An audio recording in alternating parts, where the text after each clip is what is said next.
Attendez, on va commencer par un truc, je pense que tout le monde est d'accord. Ça vous rend pas juste fou de voir qu'il y a personne qui fait le rapprochement entre les boucles d'oreilles de Tanjiro et celles de l'automate? Mais qu'est-ce qui est en train de se passer? Il est vendu à Lidl ou quoi? Mesdames et messieurs, ici Chad sur la chaîne secondaire Serial Chad, le Phénix, donc une review sans montage parce que j'ai pas trop le temps de l'épisode 2 de cette saison 3 de Demon Slayer, un épisode qui, comme tout le premier épisode en réalité, je trouve qu'il est assez bien rythmé. Ça nous fait un beau début de saison pour l'instant parce que le premier épisode t'as quand même cette scène juste incroyable justement de la réunion des lunes supérieures et l'arrivée de Tanjiro donc dans le village qui constituera le principal attrait de cet arc. Et d'ailleurs je vais revenir sur le fait que l'arc c'est le village des forgerons parce que je pense que ça a plus de sens que simplement juste se refaire un katana. Au début je pensais que c'était un arc de transition mais j'ai l'impression que ça va plus loin que ça. Et là on est donc face à un épisode 2 où Tanjiro plus ou moins va s'entraîner, va devenir beaucoup plus fort avec une nouvelle capacité. Mais dès le début il va croiser le pilier de la brume comme à la fin du premier épisode et là directement en fait tu vas avoir cette confrontation entre les deux. Et c'est vrai qu'au début moi le personnage je m'attendais à ce que le pilier soit un mec sympa, tu vois, c'est un petit jeune aussi comme Tanjiro, sauf que pas du tout. En fait c'est un petit peu l'opposition Macron vs le gauchisme parce que le mec c'est un pilier, et c'est vrai que je trouve ça normal dans un sens, hein, qu'ils disent oui, me fais pas perdre mon temps et compagnie, parce que lui c'est un pilier, il peut sauver des vies, son temps est précieux, tu vois, personne n'a son temps apparemment, et Tanjiro, lui, il trouve qu'il faudrait respecter un petit peu plus les forgerons, parce que c'est grâce à eux, tu vois, en tant que bon gauchiste, il pense que donc les forgerons sont une force super importante pour eux. Ça se trouve que Tanjiro, quand il coupera la tête de Muzan à la fin de la série, peut-être, hein, encore une fois je suis à Demon Lee, alors tous les mérites, il les donnera aux forgerons. Peut-être bien, sait-on jamais. Donc bref, tu as cette petite opposition entre les deux, parce que le pilier de la brume veut s'entraîner avec un automate, ce qui est assez intéressant parce que cet automate à 6 bras, les gars, il a 6 bras, donc on fait directement le rapprochement avec, lors du dernier épisode, justement, la première lune, celle qui avait 6 yeux et qui avait un katana elle aussi, donc reste à voir si c'est un ancien pourfendeur ou je sais pas quoi. Et encore une fois, je pense que c'est le cas, et peut-être un ancêtre de Tanjiro, parce qu'il y a toute une histoire de famille, donc Kimetsu no Yaiba. Et d'ailleurs j'ai relu justement les chapitres, enfin j'ai lu pour la première fois en réalité les chapitres qui ont adapté ce premier épisode, et la scène était incroyable. En fait, dans la réunion, enfin dans la forteresse interdimensionnelle, mais c'est incroyable de voir à quel point se sont donnés, hein, le studio d'animation Ufotable par rapport à la version manga. Et même, encore une fois, la mise en scène s'arrêter sur la tête de cette première lune. C'est vraiment l'image qui m'a marqué de ce premier épisode. Et quand tu vois le scan, ouais, il parle beaucoup plus, enfin c'était vraiment fait exprès que cette tête elle nous soit posée devant nous pour qu'on ait ce sentiment de choc et de malaise. Le type est fort, hein. Ok, Tanjiro il ressort de convalescence, mais il est tombé dans les pommes en juste un coup. Ça c'est juste énorme. Hâte de voir Tanjiro lui mettre la fessée. Enfin pas la fessée, ça ce serait bizarre, mais une petite gifle, t'as capté. Dans tous les cas, le pilier de la brume, tu vois qu'il est extrêmement fort, et surtout qu'il va gagner face à l'automate, lui enlever un bras, ça ok, on peut le noter, mais il a cassé son katana. Et ça, je trouve ça assez intéressant parce qu'il en récupère un autre directement. Et dans un arc qui s'appelle le village des forgerons, alors je pense que ça a toute son importance et que peut-être justement l'opposition elle sera encore plus marquée par un Tanjiro qui peut-être respectera plus son katana ou fera peut-être un petit peu plus attention. Dans tous les cas, là on voit aussi que Tanjiro il a cet amour, ou en tout cas cette gentillesse naturelle, encore une fois, et c'est pour ça qu'on aime le personnage. Donc avec même les forgerons, Kotetsu, qui ne voulait pas donner la clé de cet automate vieux de 300 ans, qui vient carrément d'une autre ère, donc parce que c'était un de ses ancêtres qui l'avait fait, et lui, il n'est pas réellement doué pour tout ça, même pour être un forgeron. Tanjiro, il va lui dire qu'il y a d'autres manières, justement, de pouvoir exercer son art. Il peut même l'apprendre, tu vois. Si tu n'es pas assez bon pour faire quelque chose, deviens un prof. Ça, c'est un petit peu la phrase qu'on entend de temps en temps, sans dénigrer les profs, hein, pas du tout. Mais c'est vrai qu'il y a de différentes manières de contribuer à quelque chose. Et donc, tu vas voir qu'il a une personnalité complètement différente. Un coup, il veut sauver son automate.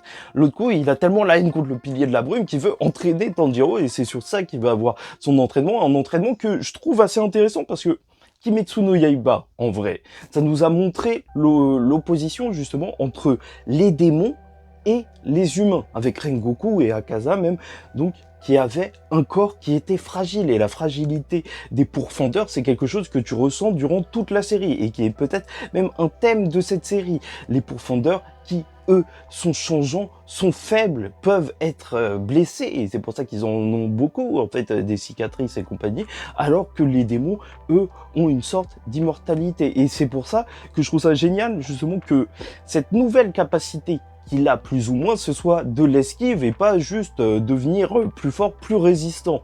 Parce que c'est un petit peu ce qui va plus dans le sens de la série. Son corps reste faible, mais voilà, il pourra esquiver. Et ça, tant mieux, tant mieux. Et tout ça en un épisode, en fait, ça y est, son entraînement semble être bouclé. Et ça, je trouve ça vraiment génial. Au niveau du rythme, ça nous fait 2 épisodes qui sont très très bien après un épisode d'introduction qui tapait. Et là, on va voir qu'il y a un katana à l'intérieur de cet automate à 6 bras. Donc peut-être que ce sera le katana de Tanjiro. Mais plus j'avance, en fait, avec cet épisode 2, plus je me dis que c'est pas forcément un arc de transition auquel on fait face. Je me dis de plus en plus que cet arc, c'est peut-être un arc sur les origines de Tanjiro au final, vu qu'on a eu ce rappel, donc même avec la première lune et la mémoire de Tanjiro, et là même une explication de la mémoire héréditaire, donc le fait que, voilà, de génération en génération, tu peux te souvenir de choses qui ne te sont pas réellement arrivées, c'est quelque chose que les chercheurs justement ont tenté de montrer dans le monde réel, hein, tu vois, j'ai même regardé des petits reportages, il y en a sur YouTube, hein, des trucs de 3 minutes et tout, et c'est assez intéressant. Peut-on hériter de la mémoire de nos pères, de leurs souvenirs ou de leur expérience? Et on voit ça chez des animaux, même chez les éléphants, mais ça, je trouve ça génial en termes de justification, parce que c'est vrai que le souffle du soleil ou du feu de Tanjiro qu'il a utilisé dans la saison 1, j'ai toujours trouvé que ça sortait un petit peu de n'importe où.